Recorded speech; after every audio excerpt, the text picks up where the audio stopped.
পাঠ করছি ঢাকা বিশ্ববিদ্যালয়ের আইন বিভাগের অধ্যাপক ডক্টর আসিফ নজরুলের লেখা কয়েকজন হুমায়ূন আহমেদ বইটি। আজ দ্বিতীয় পর্ব। গুলতেকিনের সংসারী হুমায়ূন আহমেদ। হুমায়ূন আহমেদের প্রেমের উপন্যাস সমগ্র বেরিয়েছে। হুমায়ূন উৎসর্গে লিখলেন গুলতেকিন ছাড়া আর কে। সেই গুলতেকিন বিচিত্রাকে বলেছিলেন হুমায়ূন প্রসঙ্গে, স্ত্রী হিসেবে শুধু নয়, শুভাকাঙ্ক্ষী ও সমালোচক হিসেবেও। অন্তরঙ্গ সাক্ষাৎকারটি প্রকাশিত হয় সাপ্তাহিক বিচিত্রায় 1994 সালের 16 ফেব্রুয়ারি। কাল রাতে হুমায়ূনের সঙ্গে ঝগড়া করেছি। বিচিত্রা কেন সাক্ষাৎকার নেবে আমার হুমায়ূন প্রসঙ্গে? কেন নয়, গুলতেকিন আহমেদকে পাল্টা প্রশ্ন করা হলো। কারণ আমি গুলতেকিন আহমেদ শুধু না, গুলতেকিন খানও। আপনারা তো কথা বলতে চাচ্ছেন প্রথম জনের সঙ্গে। আশ্বস্ত করা হলো বিচিত্রা ব্যক্তি গুলতেকিনেরই সাক্ষাৎকার নেবে। সেই ব্যক্তি গুলতেকিন প্রেমিকা, বন্ধু এবং স্ত্রী হিসেবে সবচেয়ে ঘনিষ্ঠভাবে বাংলাদেশের ইতিহাসে সবচেয়ে জনপ্রিয় লেখককে দেখেছেন। একজন খ্যাতিমান এবং অতি জনপ্রিয় ব্যক্তির স্ত্রী হওয়ার আনন্দ ও বেদনা তাকে অনুভব করতে হয়েছে, কিছু ক্ষেত্রে বিড়ম্বনাও। এই অনুদ্ঘাটিত পর্বের অনুসন্ধান বিখ্যাত ব্যক্তির সাংসারিক জীবনের অনেক সর্বজনীন বাস্তবতাকে তুলে ধরার জন্য প্রয়োজন। গুলতেকিন আহমেদের পক্ষে তা সম্ভব। যারা ব্যক্তিগতভাবে তাকে চেনেন তারা জানেন হুমায়ূনের স্ত্রী এ পরিচয় আগ্রাসী হয়ে ওঠেনি তার ক্ষেত্রে। তিনি সর্বাঙ্গে স্ত্রী হয়েও কখনো মহান্ধ হননি, সেটি এমনকি হুমায়ূনের পাঠিকা হিসেবেও না। হুমায়ূন তার ঘনিষ্ঠজনদের বলেন তার জীবনে, লেখক জীবনেও গুলতেকিনের অসামান্য অবদানের কথা। হুমায়ূন আহমেদের সৃষ্টি যন্ত্রণা, অস্থিরতা, কখনো প্রতিকূলতার যিনি অনিবার্য শীতল ছায়া হয়েছেন তিনি গুলতেকিন। হুমায়ূন আহমেদের প্রতিভায় কখনো উর্বরতা ছড়িয়েছেন তিনি। গুলতেকিন তার লেখার প্রথম পাঠক, সবচেয়ে নিবিষ্ট সমালোচক এবং সবচেয়ে বড় অনুপ্রেরণা। হুমায়ূন আহমেদ তাই গুলতেকিনের সাক্ষাৎকার প্রসঙ্গে উৎসাহ দেখিয়েছেন। গুলতেকিনকে যা ইচ্ছে বলো এমন কথা বলেছেন। গুলতেকিনের সাক্ষাৎকার নেওয়ার ফাঁকে ফাঁকে দু একটা ভালো কথাও কি বলার মতো পেয়েছো, এ ধরনের রসিকতার মন্তব্য করেছেন। চারপাশের মানুষদের ভাইরে গুলতেকিন বোধহয় ডুবিয়ে দিচ্ছে আমাকে বলে নিজে প্রচুর আনন্দ করেছেন। গুলতেকিন কথা বলেছেন ভেবেচিন্তে, সহজ ভঙ্গিতে বললেও তিনি সাক্ষাৎকারের অন্তর্নিহিত গুরুত্বকে মনে রেখে কথা বলেছেন। হুমায়ূন আহমেদের বাসায় এই অভিনব আয়োজনে চমৎকৃত হয়েছিল তার 3 কন্যা নোভা, শিলা, বিপাশা। শিলা সাক্ষাৎকারের দীর্ঘ সময়ের অনেকটা খুব মনোযোগ নিয়ে বসে থেকেছে। বাবা সম্পর্কে 3 কন্যা বিচিত্রার অনুসন্ধানে মাঝে মাঝে অংশ নিয়েছে। 3 দিন ব্যাপী সাক্ষাৎকারের বিভিন্ন সেশনে একবার হুমায়ূনও যোগ দিয়েছেন। তার তুমুল আড্ডায় মধ্যরাত কাভার হয়েছে তখন। গুলতেকিন তাকে কখনো কখনো বলেছেন সাক্ষাৎকারের কিছু বিষয়ের কথা। প্রসঙ্গক্রমে বন্ধুসুলভ তর্কে মেতে উঠেছেন দুজন। নিখাত শ্রদ্ধা এবং ভালোবাসা থাকার পরও একজন স্ত্রী যে কত বড় সমালোচক হতে পারেন তা বোঝা গেছে তখন। সেসব অবশ্য কিছুটা ভিন্ন প্রসঙ্গ। সেখানে রাজনীতি, ধর্ম, দর্শনের কথা এসেছে। বিচিত্রার ক্যাসেট রেকর্ডার তখন বন্ধ ছিল। ক্যাসেট প্লেয়ার যা ধারণ করেছে তার নির্বাচিত অংশ বিচিত্রার পাঠকদের জন্য। আলাপের শুরু। একজন খুব বিখ্যাত ও জনপ্রিয় লেখকের চারপাশে মানুষের ভিড় থাকে। ভক্ত, প্রকাশক, পত্রিকা, সাংবাদিক তো বটেই। হুমায়ূন আহমেদ নাট্যকার বলে টিভিতে ব্যস্ততাও কম নয়। এখন বানাচ্ছেন সিনেমা। বিশ্ববিদ্যালয়ের শিক্ষকতার কাজও করতে হচ্ছে। এর বাইরে রয়েছে তার আরেক ব্যস্ততা। সেটিকে আমরা নাম দিতে পারি খেয়ালি ব্যস্ততা। হুমায়ুনের এখনকার খেয়াল হচ্ছে অলৌকিক মানুষ খোঁজা। কোথাও শুনলেন এমন ক্ষমতা আছে কারো, মুখ দেখে বলতে পারেন সব ভবিষ্যৎ, অমনি হুমায়ুন ছুটলেন সেখানে। এমন অতিব্যস্ত ও খেয়ালি মানুষের স্ত্রীর জন্য প্রথম প্রশ্ন হতে পারে তার নিঃসঙ্গতা নিয়ে। গুলতেকিনকে ফরমাল ইন্টারভিউয়ে প্রথম প্রশ্ন, তিনি কি নিঃসঙ্গ? গুলতেকিন: হ্যাঁ, কিছুটা বলতে পারেন। সব বিখ্যাত লোকদের স্ত্রীরাই মনে হয় এরকম হয়। তাছাড়া কিছুটা লোনলিনেস তো এমনিতেই থাকে সবার মাঝে। এটা আমার মনে হয় কারোর সাথে শেয়ার করা যায় না, সেটা আছে। তাছাড়া অন্য কোনো লোনলিনেস নেই। আমার মেয়ে ও বিশ্ববিদ্যালয়ের বন্ধুদের সাথে সময় কাটাতে পারি। ইদানিং অবশ্য যখন ব্যস্ততা বাড়ে তখন তাও সম্ভব হয় না। এছাড়া আমার যখন মন টন খারাপ থাকে তা সহজে আমার মুখে প্রকাশ পায় না। তবে খুব ঘনিষ্ঠ কয়েকজন আমাকে দেখলে বোঝে কোনো কারণে আমার মন খারাপ। বিচিত্রা: অল্প বয়সে বিয়ের জন্য হয়তো জীবনের যে বৈচিত্র্য সেটা আপনার দেখা হলো না, এমন মনে হয়? গুলতেকিন: কি অর্থে? বিচিত্রা: আপনি বোধহয় ঠিক বুঝবেন। ধরুন আপনার যদি অনেকগুলো কষ্ট থাকতো। একটা মেয়ের নারী জীবন কিন্তু শুরু হয় 16-17 বছর বয়সে। তখন থেকে আপনি হুমায়ুন আহমেদের পরিসীমার মধ্যে আছেন। তার অস্তিত্ব এত বড় যে এর থেকে ঠিক বাইরে যাওয়া যায় না। আপনি কি খুব স্বাভাবিক নারীর মতো আচরণ করতে পারেন মানুষের সামনে? আপনার একটু সচেতন থাকতে হয় না যে আপনি হুমায়ুনের স্ত্রী? গুলতেকিন: হ্যাঁ, কিছু কিছু ক্ষেত্রে রাখতে হয়। তবে এসব জায়গা আমি এড়িয়ে যাই। যেখানে আমি আমার মতো থাকতে পারি সেখানেই আমি যাই। আমার সহপাঠীরা অনেকদিন পর্যন্ত জানতো না আমি হুমায়ুন আহমেদের স্ত্রী। আপনি কি হুমায়ুনের সাথে বাইরে যান না? যাই, তবে কম। নিউ মার্কেটের মতো জায়গা যেতে ভালো লাগে না। যখন আমি আর ও হাঁটি তখন অনেকেই ওকে দেখে বলে, হুমায়ুন আহমেদ, হুমায়ুন আহমেদ। আমার মনে হয় আমি যদি হাসি তাহলে অন্য লোকজনও এটা লক্ষ্য করবে। তাহলে আমাকে হাসতে হবে পরিমিতভাবে। এছাড়া টিএসসিতে বান্ধবীদের সাথে বসে চটপটি খেতে ভালো লাগে। ওর সাথেও খেতে ইচ্ছে করে, কিন্তু তা তো কখনো সম্ভব না।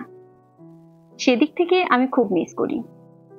এমনও হয় রিকশায় ওর সাথে যাচ্ছি গল্প করতে করতে, তখনও শোনা যায় হুমায়ুন আহমেদ, হুমায়ুন আহমেদ। সেটাও তো একটা বিড়ম্বনা। একমাত্র বাকি ছিল ঢাকার বাইরে। এখন সেখানে একই সমস্যা, তবে ঢাকার মতো এতটা না।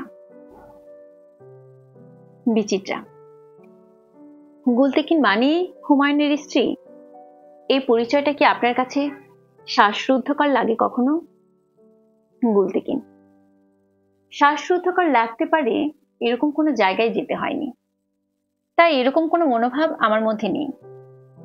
তবে ইন্টারমিডিয়েট না দিয়ে বিদেশে চলে যাওয়ার পর যখন দেশে ফিরে এসে দেখি আমার বান্ধবীরা অনেকে ডাক্তারি পড়ছে, তখন ওকে আমার দোষী মনে হয়েছে। আমার ইচ্ছা ছিল ডাক্তারি পড়ার, তাই মনে হতো ওর জন্য আমার ডাক্তারি পড়া হয়নি। তখন একটু কমপ্লেক্সও ছিল। কেউ এসে যখন বলতো আপনি কিছু করছেন, আমার বলতে হতো না, কিছু করছি না। তখন স্বাভাবিকভাবেই আমার খারাপ লাগতো। বিচিত্রা: হুমায়ুন নিশ্চয়ই ব্যাপারটি বুঝতেন? গুলতেকিন: হ্যাঁ, ও আমাকে পড়াশোনা আবার শুরু করতেও সমর্থন দিয়েছে। বিচিত্রা: এখন তো মাস্টার্স করছেন, পড়া শেষ করে চাকরি বা অন্য কিছু করবেন? গুলতেকিন: তেমন ইচ্ছে তো ছিল। 1988-তে আমার পড়া শুরু করার পর 6টি বছর চলে গেছে। এখন মনে হয় অনেক ক্ষতি হয়ে গেছে। বাচ্চাদের একদম সময় দিতে পারিনি। এটা আমাকে খুব কষ্ট দেয়। আগে যে ভাবতাম পড়াশোনা করে চাকরি করব, সেভাবে আর ভাবতে পারছি না। ওর বাবা এত ব্যস্ত, আমিও যদি ব্যস্ত হয়ে যাই, বাচ্চাদের দেখাশোনা কে করবে? বিচিত্রা: তাহলে পড়ছেন কেন? গুলতেকিন: পড়তে ভালো লাগে বলে। পড়াশোনা করেও ওদের দেখাশোনার যথাসাধ্য চেষ্টা করতে পারি। চাকরি ফুল টাইম কিছু করলে তা তো সম্ভব হবে না। আর পড়া যখন শুরু করেছি, একটুর জন্য বাকি রাখবো কেন? পড়া বা বিশ্ববিদ্যালয়ের জীবন, এটা কিন্তু খুব ইন্টারেস্টিং আমার কাছে। বিচিত্রা: আপনি কি হুমায়ুনকে বাচ্চাদের জন্য আরো বেশি সময় দিতে বলেছেন, সেটা লেখালেখি কমিয়ে হলেও? গুলতেকিন: বাচ্চাদের আরো সময় দিতে বলি, কিন্তু খুব জোর দিয়ে বলতে পারি না।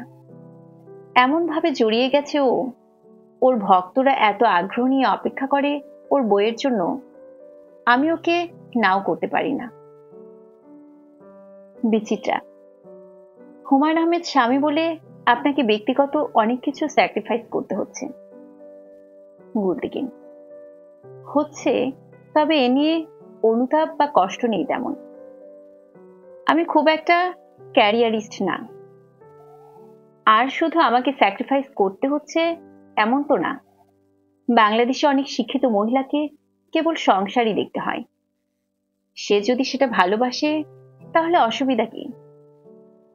বিচিত্রা: এটা নারীবাদীদের ব্যাখ্যার বিরোধী কিন্তু। গুলতেকিন: আমি আমার কথা বলছি। একজন মেয়ে চাকরি করেও সংসার দেখতে পারে, সেটা তার ব্যাপার। অন্যদিকে একজনের কাছে সংসারটাই আনন্দ ও সৃজনশীলতার ক্ষেত্র হতে পারে। হুমায়ুন তো কখনো আমাকে পড়তে নিষেধ করেনি, চাকরি করলেও না করবে না। হুমায়ুনের আপত্তির কারণে আমি যে চাকরি না করতে বাধ্য হতাম, তাহলে অবশ্যই কষ্ট লাগতো। আমি যদি চাকরি বা কিছু না করি, তাহলে আমার সিদ্ধান্ত থেকেই করব না।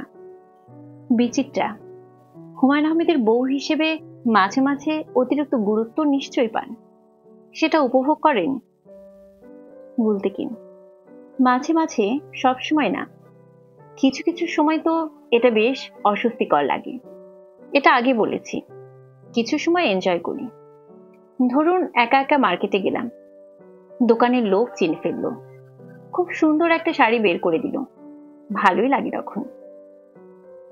বিচিত্রা: আপনি হুমায়ুন আহমেদের জনপ্রিয়তায় ঈর্ষান্বিত হন? গুলতেকিন: ঈর্ষা? কখনোই না, কখনোই না। তার জনপ্রিয়তার বিড়ম্বনা কিছুটা আমাকে পোহাতে হয়, এখানে ঈর্ষার কিছু নেই। বিচিত্রা: আপনার বিখ্যাত হতে ইচ্ছে করে না? লিখতে, এত কাছের একজন লিখছে, কিছুটা প্রভাবিত হন না? আপনি তো লিখতেন এক সময়। গুলতেকিন: বাচ্চা বয়সে দু একটা লেখা লিখেছি, সে তো অনেক আগের কথা। বিচিত্রা: ছাপাতে দিয়েছিলেন? গুলতেকিন: সাত ভাই চম্পা, চাঁদের হাট, এসব পাতায় ছাপা হয়েছিল। বিচিত্রা: ভালো গল্প না হলে এসব পাতায় ছাপা হয় না। আশ্চর্য না, এরপর আপনি আর লিখেননি? ইচ্ছা হয়নি? গুলতেকিন: জানি না, আমার এখন মনে হয় আমার লেখার ক্ষমতা নেই। আগের লেখাগুলো পড়লে হাসি লাগে। আমার মনে হয় না তেমন ক্রিয়েটিভিটি আছে আমার। বিচিত্রা: হুমায়ুন আহমেদ লিখতে বলেন না আপনাকে? গুলতেকিন: হ্যাঁ, অনেকবার বলেছে। সেটা অবশ্য নিজের স্বার্থে। ওর জীবনী লিখতে বলেছে। বলেছে, তুমি তো আমাকে খুব কাছ থেকে জানো, কাজে আমার সম্পর্কে আমার ভালো মন্দ সবকিছু তুমি সবচেয়ে ভালোভাবে লিখতে পারবে। বিচিত্রা: হুমায়ুন আহমেদের পাঠকদের জন্য খুব ইন্টারেস্টিং হবে সেটা। গুলতেকিন: হ্যাঁ হবে, পড়াশোনা শেষ হোক আগে আমার, তারপর লিখবো হয়তো। এখনো তো অনেক সময় বাকি আছে। হুমায়ুনের লেখার রীতি, অভ্যাস, প্রভাব প্রসঙ্গ। বিচিত্রা: হুমায়ুন আহমেদ কি একসাথে অনেকক্ষণ লিখতে পারেন? গুলতেকিন: না, আগে অনেক দ্রুত লিখে ফেলতে পারত, এখন আর পারে না। আগে 8টা-9টার দিকে বসলে 12টার সময় দেখতাম অনেক পৃষ্ঠা লেখা হয়ে গেছে। এখন দেখি অত লিখতে পারে না। আগে 1 রাত বা 2 রাতের মধ্যে একটা উপন্যাস শেষ করে ফেলত। বিচিত্রা: উপন্যাস লেখার সময় আপনি কাছে থাকেন? গুলতেকিন: আমি কাছাকাছি বসে থাকি। ও যখন 1 পৃষ্ঠা লেখে তখন পড়ে ফেলি। বেশিরভাগ সময়ই পড়ি। শিলাই বেশি পড়ে। শিলা: আমি যখন স্কুলে যাবার জন্য উঠি তখন ডিপ ফ্রিজের ওপর দেখি বাবার লেখা আছে, তখন সেটা পড়ি। বিচিত্রা: ডিপ ফ্রিজের ওপর? গুলতেকিন: বুয়া টেবিল থেকে লেখাটা নিয়ে ওখানে রাখি। বিচিত্রা: আপনি কি আগ্রহ না কৌতূহল নিয়ে পড়েন? গুলতেকিন: দুটোই থাকে। বিচিত্রা: হুমায়ুন যেভাবে লেখার পরিকল্পনা করেন সেভাবে লিখতে পারেন? গুলতেকিন: মাঝে মাঝে পারে না, হয়তো ভাবে একভাবে লিখবে, কিন্তু লেখা শেষ করার পর তা অন্যরকম হয়ে যায়, বিশেষ করে উপন্যাসের শেষের অংশগুলো। হুমায়ুন বলে কেউ একজন তাকে দিয়ে এভাবে উপন্যাসটা শেষ করিয়ে নেয়, তার কিছুই করার থাকে না। আমি অবশ্য মাঝে মাঝে এ নিয়ে আপত্তি করি। বিচিত্রা: আপনার কথা শুনে লেখা কি পরিবর্তন করে? গুলতেকিন: হ্যাঁ, করে। বিচিত্রা: যে কোনো উপন্যাস লেখার আগে কি আপনার সাথে আলাপ করে? গুলতেকিন: না, যে কোনো উপন্যাস নয়, মাঝে মাঝে কোনো উপন্যাস সম্পর্কে বলে। উপন্যাস লেখার সময় আমার কোনো জায়গা খারাপ লাগলে ওকে বললে ও ছিঁড়ে ফেলে, যদিও আমি ছিঁড়ে ফেলতে বলতাম না। বিচিত্রা: আপনি সমালোচনা করলে কি করেন তিনি? গুলতেকিন: রেগে যান। বিচিত্রা: রেগে যায়? গুলতেকিন: হ্যাঁ, প্রথমে খুব রেগে যায়, এক এক সময় এক এক ভাবে রাগে। হয়তো আমি তার লেখা পড়ে কিছু বললাম না। আমি সাধারণত নিজে থেকে কিছু বলি না, ওকে জিজ্ঞেস করতে হয়। তখন ভালো না লাগলে বলি ভালোই। ও রেগে বলে ভালোই মানে কি, রহস্যই কেন? তখন যদি বলি এখন তো লেখা শেষ করো নাই, ক্যারেক্টার সেখানে ডেভেলপড হয়নি। ও বলে ভাত তো একটা টিপে দেখলেই বোঝা যায়। আমি যদি বলি এমন কাহিনী তো আগেও লিখেছ, কিংবা যদি বলি এমন চরিত্র আগের কোনো উপন্যাসেও আছে, ও কিছুক্ষণ তর্ক করে, তারপর চুপচাপ গম্ভীর হয়ে বসে থাকে। কখনো বলে আমার লেখা কি আর ভালো লাগবে? কিছুক্ষণ পর লেখা নিজেই চেঞ্জ করে, বা হয়তো 10-12 পৃষ্ঠার লেখা হলেই ছিঁড়েই ফেলে। সম্ভবত আমার কথায় ও খুব আহতও বোধ করে। বিচিত্রা: তারপর আপনি বলেন? গুলতেকিন: বলবো না, বলি। বিচিত্রা: আপনি এটা অবজার্ভ করেছেন হুমায়ুন আহমেদের লেখায় ঘটনায় রিপিটেশন হয়? অনেক চরিত্রের বিন্যাসও এরকম। গুলতেকিন: ওকে আমি বলেছি, ও বলে দেখো, লিমিটেশনের ঊর্ধ্বে কেউ না। বিভূতিভূষণও অপু ধরনের চরিত্রের বাইরে যেতে পারেননি।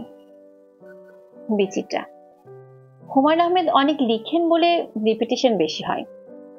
গুলতেকিন: কিছু ক্ষেত্রে বেশি হয়। ওর উপন্যাসে সব বাবারা খুব ভালো হয়, সামান্য কিছু বাবা অ্যাবনর্মাল, যেমন হিমুর বাবা। মোটামুটি সব বাবাকে সে অসম্ভব ভালো দেখায়। মাগুলো সে তুলনায় ভালো হয় না তেমন। বিচিত্রা: হুমায়ুন আহমেদের ব্যক্তিগত জীবনেও বাবার সঙ্গে সম্পর্ক অনেক বেশি ঘনিষ্ঠ ও নিবিড় ছিল। গুলতেকিন: হতে পারে, তার বাবার সম্পর্কে ধারণাটা উপন্যাসে চলে আসে সব সময়। বিচিত্রা: এক্সপ্রেশনেও রিপিটেশন থাকে, হিউমার করার ভঙ্গিতে। গুলতেকিন: সেভাবে রিপিটেশন হয় না এক্ষেত্রে। এখন 100টা বইয়ের মধ্যে 5-6টাই রিপিটেশন থাকে। ও যেভাবে হিউমার করে তার প্রতিফলন বইতে থাকে বলে এমন হতে পারে। বিচিত্রা: হ্যাঁ, তিনি খুব হিউমার করেন। তার বইয়ের কিছু চরিত্রের মতো তার চরিত্রগুলো অন্যদিকে খুব টাচি কথাও বলে, যেসব পড়ে অনেক পাঠকই কাঁদেন। ব্যক্তিগত জীবনে তিনি এভাবে কথা বলেন, গুলতেকিন। ছোটবেলার গল্প বলে, সুখ দুঃখ সব গল্পই। অনেক আগে থেকে ওকে দেখেছি, ভাই বোন একসঙ্গে হলেই গল্প করে। আমাদের সঙ্গে তো সব সময় ও সবকিছুই শেয়ার করে। বিচিত্রা। কিছু লেখক সমালোচক নিষ্ঠুর, কখনো অমার্জিত ভঙ্গিতে হুমায়ুন আহমেদের লেখার সমালোচনা করেন। ঠিক এ ধরনের সমালোচনাকে উনি কিভাবে নেন? গুলতেকিন। এসব নিয়ে তেমন মাথা ঘামায় না, কখনো খুব অল্প সময়ের জন্য মন খারাপ করে। যে সমালোচনার আক্রোশ বা ঈর্ষা খুব স্পষ্ট, তাতে সে কষ্ট পায়, কিন্তু সমালোচনাটিকে গুরুত্ব দেয় না কোনো। বিচিত্রা। অন্য লেখকের লেখার সমালোচনা করেন না তিনি, আপনার কাছে? গুলতেকিন। কোনো বই পড়া শেষ করে ভালো হলে বলেন, খারাপ হলেও বলেন। কোনো কোনো লেখার ভাষা ভালো না লাগলে, ধরে থাকার ক্ষমতা না থাকলে বলে। চমৎকার কোনো বইয়ের শেষটা ভালো না লাগলেও বলে, শেষটা কেন এভাবে করলো। খুব খোলাখুলি ভাবে আমাকে বলে এসব। বইটা আমার পড়া না থাকলেও পড়তেও বলে মাঝে মাঝে। বিচিত্রা। হুমায়ুন আহমেদ তার লেখায় মানুষের অন্তর্গত সৌন্দর্যের সন্ধান করেন, কিন্তু অন্ধকার দিকটা তুলে ধরেন না। কিছুটা বাস্তবতা এড়িয়ে যাওয়ার প্রবণতা রয়েছে তার, এটি লক্ষ্য করেছেন? গুলতেকিন। অন্ধকার দিকটা সেভাবে আনে না, কিন্তু একজন মানুষের মধ্যে আলো অন্ধকার দুটো দিকই আছে, আনলে দুটোই ভালোভাবে আনা উচিত। অন্ধকার দিকটা পুরোপুরি না আনলে সেটা এক ধরনের অক্ষমতা। বিচিত্রা। আপনি হুমায়ুন আহমেদের অনেক মহাবিষ্ট পাঠকের মতো নন, তাই না? গুলতেকিন। আমি ঠিক জানি না, ওর বই ছাপার পর যখন পড়া শুরু করি প্রায় লেখা পড়ে মুগ্ধ হই, কিন্তু কিছু কিছু লেখা আমাকে তেমন আকৃষ্ট করে না। আমি আসলে আনন্দের জন্য পড়ি, সমালোচনা করব এমন তীক্ষ্ণ প্রস্তুতি নিয়ে তো পড়ি না। তাই যেভাবে বা যেটুকু সমালোচনা করা উচিত হয়তো তাও করি না। এখন তো খুব মনোযোগ দিয়ে পড়ার সময়ই পাই না, এত ইনভলভড থাকতে হয় সংসার ও আমার নিজের পড়াশোনা নিয়ে। ইচ্ছে থাকলেও খুব খুঁটিয়ে পড়ার সময় পাই না। বিচিত্রা। কোনো কোনো সমালোচক বলেন হুমায়ুন আহমেদের লেখার গভীরতা নেই, আপনার তা মনে হয়েছে? গুলতেকিন। হয়নি। গভীরতা আসলে কি? গভীরতা মানে কি কঠিন কঠিন কিছু কথা বলা, কঠিন করে বলা? আমি নিজে এর পক্ষপাতী নই, তবে হুমায়ুনের কিছু চরিত্র ডিপ রুটেড না, কিছু উপন্যাসের ডিটেলস থাকে না, এটা বলা যায়। অনেক সময় ও যেভাবে লিখতে চায় লিখতে পারে না। গুলতেকিন। জনম জনম উপন্যাসের কথা বলি। হুমায়ুনের প্রথম চিন্তা ছিল বস্তির একটা নিম্নবিত্ত ছেলের গল্প হবে এটা। চারপাশে দুঃখ বঞ্চনা দেখে দেখে সে একদিন লেখক হয়ে উঠবে। উপন্যাসটা লেখার পর দেখা গেল সে অন্যভাবে লিখেছে। পড়তে খারাপ লাগেনি, কিন্তু মূল গল্পটা ছিল আরো আকর্ষণীয়। আর সেই মুক্তিযুদ্ধের উপন্যাস বিরাট একটা খাতা বানিয়ে দিলাম আমি। হুমায়ুন ছুটিও নিল বিশ্ববিদ্যালয় থেকে, কিন্তু লিখতে পারল না। হুমায়ুন খুব ভালো একটা মুক্তিযুদ্ধের উপন্যাস লিখলে আমি এত বেশি আনন্দিত হতাম, হুমায়ুন নিশ্চয় একদিন লিখবে তা। বিচিত্রা। তিনি সারা বছরই লেখেন, এমন কখনো হয় লিখতে পারছেন না? গুলতেকিন। হয়, সেটা খুব টেনশনে থাকলে। তবে টেনশনের সংজ্ঞা তার কাছে অন্যরকম। কিসে কখন তার টেনশন শুরু হয় আঁচ করা যায় না, এটা বেশ কনফিউজিং। অনেক সময় মানসিক চাপের মধ্যেও সে লিখে যায়। নোভা ও হুমায়ুনের দুজনের একটা মিল আছে, সবকিছুর মধ্যে ওরা নিজেদের কাজটা ঠিকই সেরে ফেলে।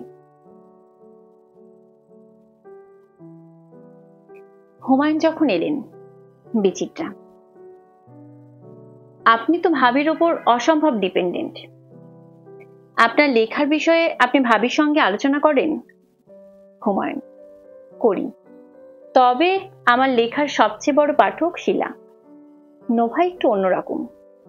বিচিত্রা: হ্যাঁ, ওকে দেখে মনে হয় একটু মুডি আর কমপ্লিকেটেড। হুমায়ুন: ও এখন ক্যারাটেও জানে। হঠাৎ কি হলো ক্যারাটে শেখা শুরু করলো? গুলতেকিন: নোভা তসলিমা নাসরিনের বই পড়ে, তবে খারাপ দিকগুলো অপছন্দ করে। বিচিত্রা: আপনার মতো সবচেয়ে বেশি কে হয়েছে? হুমায়ুন: শিলা। বিচিত্রা: আপনার একটা বইতে লিখেছেন ছেলেমেয়েদের সাথে আপনি একটু দূরত্ব অনুভব করেন। আপনার জন্য তো এটা কষ্টদায়ক। এটা কি আপনার ব্যস্ততার জন্য হয়েছে?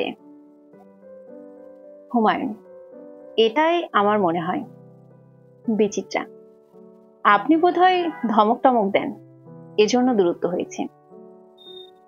গুলতেকিন: হঠাৎ করে তুচ্ছ কারণে ধমক দেয়। সাধারণত দেয় না, খাওয়া দাওয়া পড়াশোনা নিয়ে কখনো কিছু বলে না। দেখা গেল অনেক লোকজনের সামনে একেবারে তুচ্ছ কারণে ধমক দিল। তখন মেয়েরা এটা ভালোভাবে নেয় না। আমি দেখেছি বাবারা কখনো মেয়েদের ধমক দেয় না।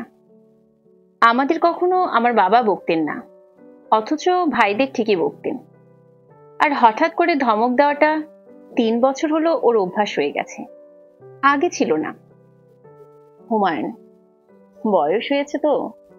গুলতেকিন: ও অবশ্য বয়সের এই অজুহাতটা দেয়। গত 2 বছরে ওর ব্যস্ততা অস্বাভাবিক বেড়ে গেছে। যখন অয়ময় শুরু করলো, অয়ময় যে 1.5 বছর চললো, তখন ওর সাথে বাচ্চাদের কোনো দেখা সাক্ষাৎই হতো না। ও সকালে অয়ময়ের আউটডোরে শুটিংয়ে চলে যেত। এডিটিং হতো সপ্তাহে 2 দিন। সারা দিন থাকতো, রাত 12টার সময় আসতো। কাজে বাচ্চাদের সাথে বলতে গেলে ওর কোনো সম্পর্ক ছিল না। তখন একটা দূরত্ব হয়। তারপর লেখালেখির একটা ব্যস্ততা তো আছেই। বিচিত্রা: অনেক জনপ্রিয় ও খ্যাতিমান মানুষের জীবনে এটা হয়। গুলতেকিন: কিন্তু এটা তো আগে ছিল না, হঠাৎ করে হয়েছে। বাচ্চারা আগে অসম্ভব বাবার ভক্ত ছিল, আমার ভক্ত ছিল না। গত 2 বছর হলো ওরা আমার ভক্ত হয়েছে।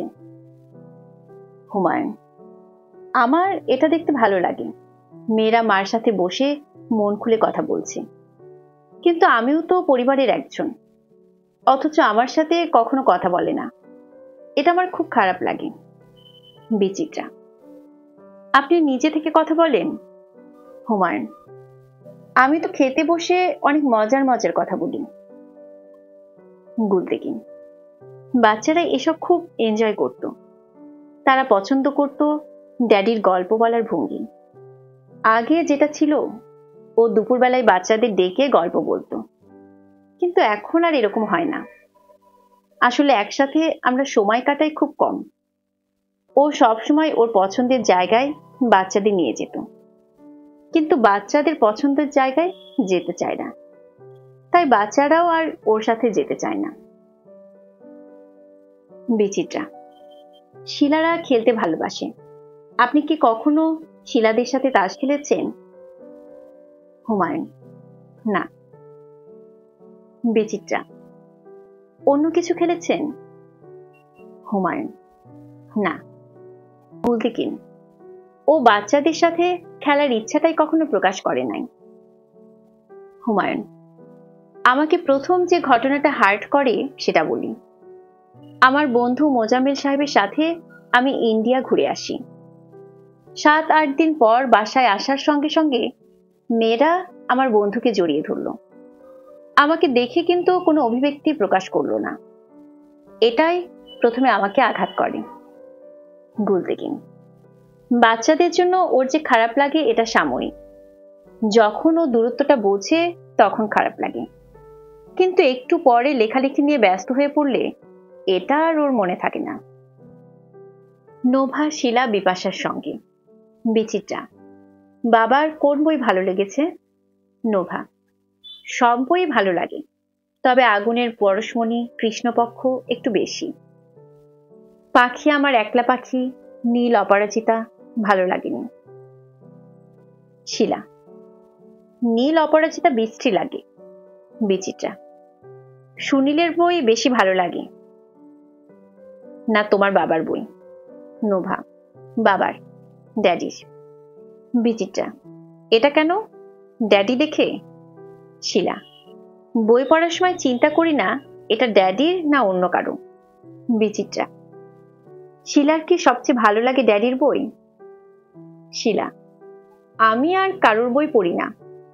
বিচিত্রা, আর কারোই বই পড়ো না? বিপাশা, ও একটা বোকা তো, তাই কারোর বই পড়ে না। বিচিত্রা, তুমি পড়ো?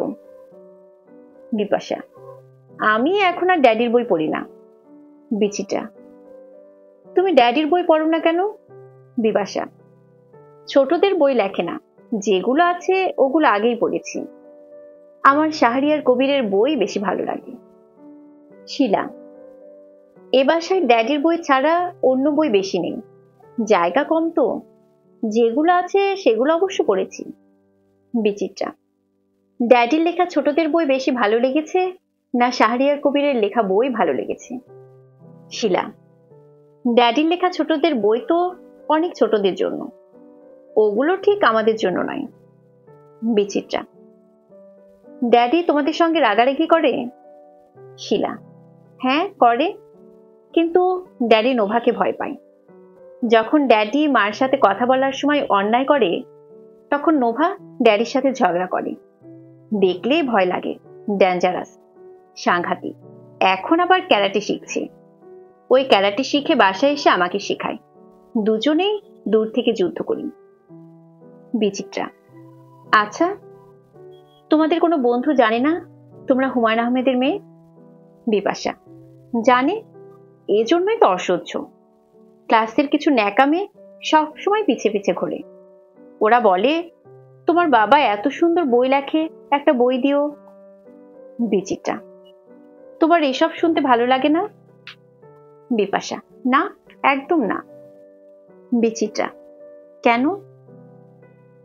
বিপাশা, কেন ভালো লাগবে?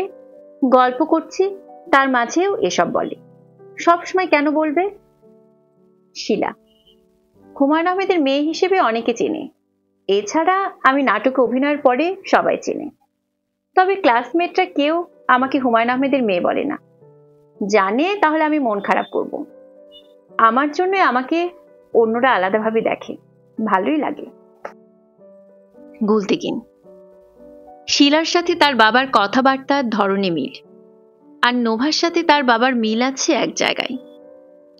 নোভা যত ঝামেলায় থাকুক নিজের কাজটা সময় মতো করে নেয়, অন্য কারোর ব্যাপার ওকে হ্যাম্পার করে না।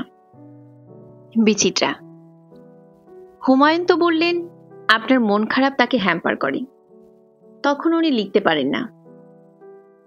গুলতিকিন, হ্যাঁ সেটা ঠিক, তবে সব সময় না, যদিও তখন লিখলে লেখাগুলো ভালো হয় না, ও বলে। বিচিত্রা, হুমায়ুন ছাড়া আর কার কার বই পড়েন?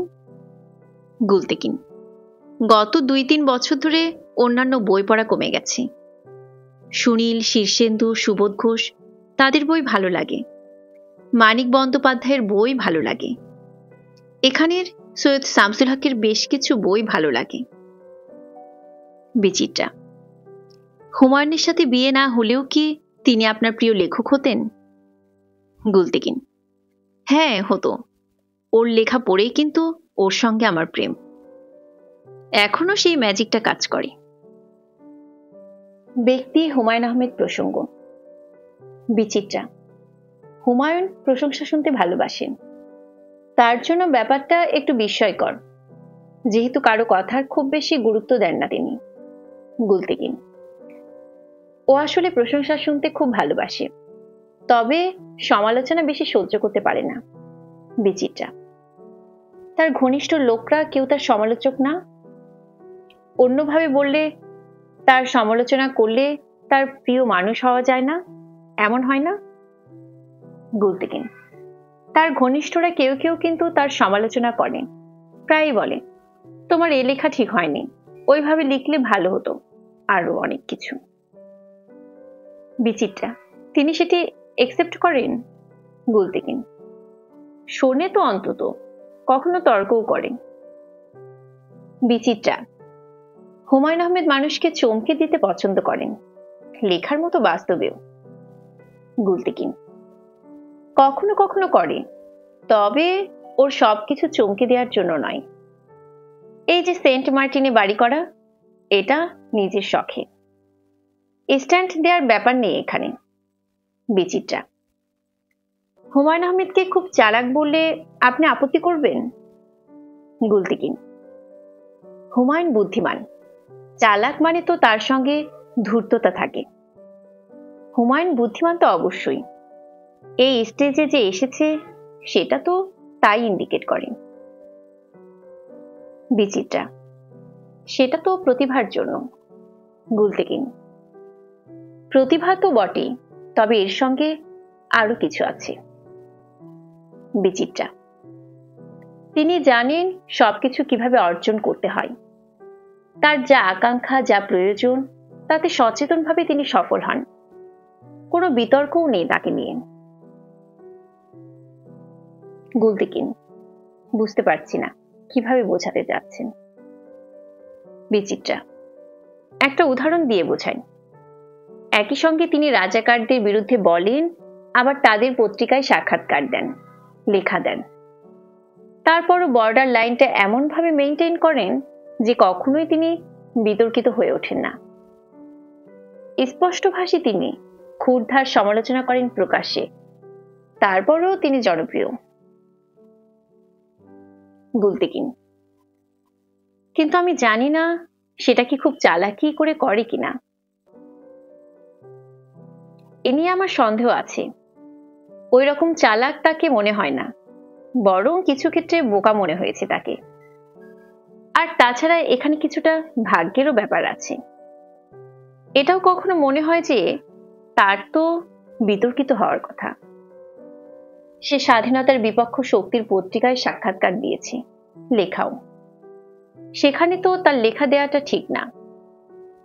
বিচিত্রা, আপনি কি এসব তাকে বলেন? গুলতেকিন, মাঝে মাঝে বলি, মাঝে মাঝে হয়তো জানতে পারি না ব্যাপারটা। হুমায়ুন বলে, আমার কাছে আসে যখন না করতে পারি না। এজন্য তাকে আমার ঠিক চালাক মনে হয় না।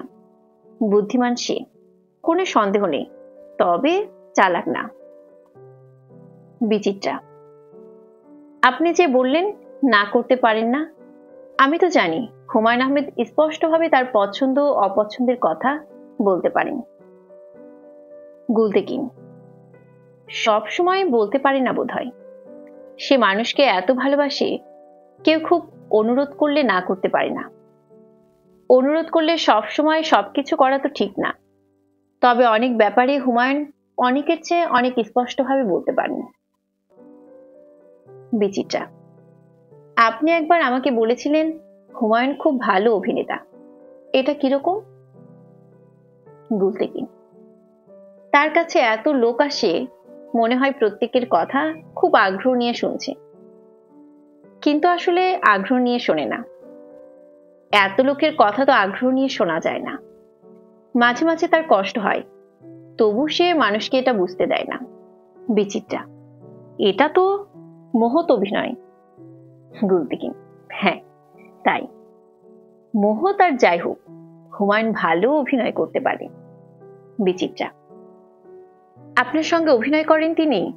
গুলতেকিন, আমার সঙ্গে হয়তো করে, সবার সঙ্গে যখন করে আমার সঙ্গেও করা স্বাভাবিক বোধ হয়। আমার সঙ্গে অভিনয়টা কিন্তু আমি ধরতে পারি না, এরকম মনেও হয়নি। বিচিত্রা, আপনি হয়তো এই ধরাটা খুব প্রয়োজনীয় ভাবেননি। গুলতেকিন, আমি আসলে ওভাবে চেষ্টা করিনি। সত্যি করে বলতে কি, এভাবে চিন্তাও করিনি। আমি ধরেই নিয়েছি হুমায়ুন আমার সঙ্গে অভিনয় করবে না, আমার সঙ্গে এর প্রয়োজন নেই ওর। বিচিত্রা, হুমায়ুনের হিউমার উপভোগ করেন সব সময়? গুলতেকিন, করি। ও হাস্য রসিকতা খুব পছন্দ করেন। ওর বইয়ের ভূমিকা পড়ে দেখেন। ওই যে একজন প্রকাশককে বলেছিল হিমুর মতো হলুদ পাঞ্জাবি পরে আসলে স্ক্রিপ্ট দেবে, ও সত্যিই বলেছিল। বিচিত্রা: প্রকাশক হলুদ পাঞ্জাবি পরে এসেছিলেন? গুলতেকিন: এটা তো জানা হয়নি। আসলে প্রকাশক স্ক্রিপ্ট নেয়ার সময় আমি ছিলাম না। আপনাকে আরেকটা ঘটনা বলি। আমার কাজের মেয়ের খুব অভাব তখন। হুমায়ুন তার প্রকাশকদের কাছে ঘোষণা করলো, যে প্রথম কাজের মেয়ে নিয়ে আসতে পারবে সেই পাবে পরের বই। একজন প্রকাশক দুদিনের মধ্যে কাজের মেয়ে নিয়ে হাজির। বিচিত্রা: আপনার কি কখনোই বোরিং লাগে না তাকে? গুলতেকিন: বোরিং লাগে না, তবে কিছু ঘটনায় বেশ মজা পাই। অনেকে আছে হুমায়ুনকে তোষামতি করে খুব। ভক্তরা তো তাকে প্রায় দেবতা বানিয়ে ফেলে। হুমায়ুন মাঝে মাঝে আমাদের কাছেও এমন আচরণ আশা করে, সেটা হঠাৎ হঠাৎ। আমি, নোভা, শিলা তখন হাসি নিজেদের মধ্যে। বিচিত্রা: মেয়ে ভক্তদের ব্যাপারটা বললেন না? তাদের বাড়াবাড়ির ঘটনা কখনো ঘটেনি? আপনি কষ্ট পেয়েছেন এমন কিছু? গুলতেকিন: বাড়াবাড়ি তো করবেই কেউ কেউ। একটা ঘটনা বলি। আমার এক পরিচিতা একবার হুমায়ুনকে বিয়ে করার জন্য খেপে গেল। আমাকে প্রায়ই বলতো, আপনি খুব ভাগ্যবতী, এমন স্বামী পেয়েছেন। হুমায়ুনের বউ তো আমিও হতে পারতাম। আমি বললাম, আপনি চিঠি লিখুন, আমি হুমায়ুনকে পৌঁছে দেব। সে লিখল হুমায়ুনকে বিয়ে করতে চাই। আমি হুমায়ুনকে বললাম, তুমি উত্তর লেখো, রাজি। হুমায়ুন তাই লিখল। সেই মেয়ে এরপর একদম চুপ হয়ে গেল। বিচিত্রা: হুমায়ুন কখনো প্রশ্রয় দেয় না এমন ভক্তদের? গুলতেকিন: না, ও ফান করে কখনো কিছু লেখে, কিন্তু ওর জন্য যেটা ফান, অন্যদের জন্য তার জীবনের সবচেয়ে গুরুত্বপূর্ণ কিছু। হুমায়ুন এটা বোঝার পর এসব নিয়ে ফানও করে না। বিচিত্রা: তার স্তাবকদের পছন্দ করেন? গুলতেকিন: স্তাবক যারা তাদের করি না। নোভা, শিলা তো সহ্যই করতে পারে না। বিপাশা খুব বাবার ভক্ত ছিল। শিলা এজন্য ওকে চামচা বলে খেপাত। বিপাশা একদিন ঘোষণা করলো ও আর বাবার চামচা নয়। আপনি কি বিপাশার ঘটনা থেকে বুঝতে পারছেন আমার মেয়েরাও হুমায়ুনের চাটুকারদের কেমন অপছন্দ করেন? তবে একটা কথা আপনাকে বলি, হুমায়ুনের ভক্তদের নিয়ে কোনো অস্বস্তি নেই আমাদের, কারণ আমি এবং আমার মেয়েরাও লেখক হুমায়ুন আহমেদের সত্যিকারের ভক্ত। বিচিত্রা: তাকে আপনার কখনো নিঃসঙ্গ মনে হয়েছে? জনপ্রিয় ও খ্যাতিমানদের যেটা হয়, ভিড়ের মাঝে নিঃসঙ্গতা। গুলতেকিন: একটা নিঃসঙ্গতা তো তার আছে, যেখানে কেউ পৌঁছতে পারে না। এমন নিঃসঙ্গতা আমারও আছে, অনেকের আছে। কেবল স্থূল মানুষের কোনো নিঃসঙ্গতা থাকে না। বিচিত্রা: আপনি বলেছিলেন আপনি তাকে একটি বইয়ের মতো পড়তে পারেন। তিনি বলেছেন ততগুলো পৃষ্ঠায় পড়তে পারেন যতগুলো পড়তে দিয়েছেন উনি আপনাকে। গুলতেকিন: হ্যাঁ, প্রথম প্রথম তাই বলতাম, এখন তা বলবো না। বরং এখন মনে হয় ওর মধ্যে কিছুটা রহস্য আছে। এটা থাক, এটাই তো ইন্টারেস্টিং। তবে তাই বলে হুমায়ুন দুর্বোধ্য নয় কিন্তু। বিচিত্রা: হুমায়ুনের মধ্যে হিমু ও মিসির আলী বিপরীতমুখী এই দুজনকেই পান? গুলতেকিন: পাই। অনেক বইয়ের মধ্যে তার ঘটনা, অভিজ্ঞতা, তার কথা চলে আসে। আমার মনে হয় নি ছাড়া তার পুরো কাল্পনিক কোনো উপন্যাস নেই। ও নিজে খুব বৈচিত্র্যপ্রেমী। এর ছায়া কোনো না কোনোভাবে উপন্যাসে আছে। বিচিত্রা: তাহলে তো খুব চমৎকার জীবন আপনার। অন্যদের ধরুন, আপনার বোনদের তুলনায়। গুলতেকিন: হ্যাঁ, সেটা অবশ্যই। পরিচিত অনেকের জীবন দেখি খুব ছকে বাঁধা। আমার বোনদের জীবনেই দেখি বৈচিত্র্যের খুব অভাব। এই অভিজ্ঞতাটা আমাকে পেতে হচ্ছে না। জীবনকে যতভাবে পারা যায় হুমায়ুন দেখতে চাই, এবং আমাদের নিয়েই অধিকাংশ সময়। হ্যাঁ, এটা চমৎকার একটা ব্যাপার। বিচিত্রা, তার মধ্যে একটা শিশুও আছে, তাই না? গুলতিকিন, হ্যাঁ আছে। কখনো এত সরলও নিজের পুরনো বই পড়েই কাঁদতে থাকে। বলে টিঙ্কু, গুলতিকিনের ডাক নাম। এত ভালো লিখেছি আমি। আনন্দে থাকলে যে কি করে, আমাদের ঘুরতে নিয়ে যায়, খাওয়াতে নিয়ে যায়। আরো কত ছেলে মানুষই আছে ওর। খুব গভীরে একটা গুড সোল আছে ওর। ছোটখাটো ভুল ত্রুটি অনেক কিছুই মাপ করে দেয়া যায় এজন্য। বিচিত্রা, আপনি তাকে খুব ভালোবাসেন, তাকে অনেক মানসিক সাপোর্ট দেন। হুমায়ুন নিজেও এটা বলেন। বোঝা যায় তিনি কৃতজ্ঞ আপনার প্রতি।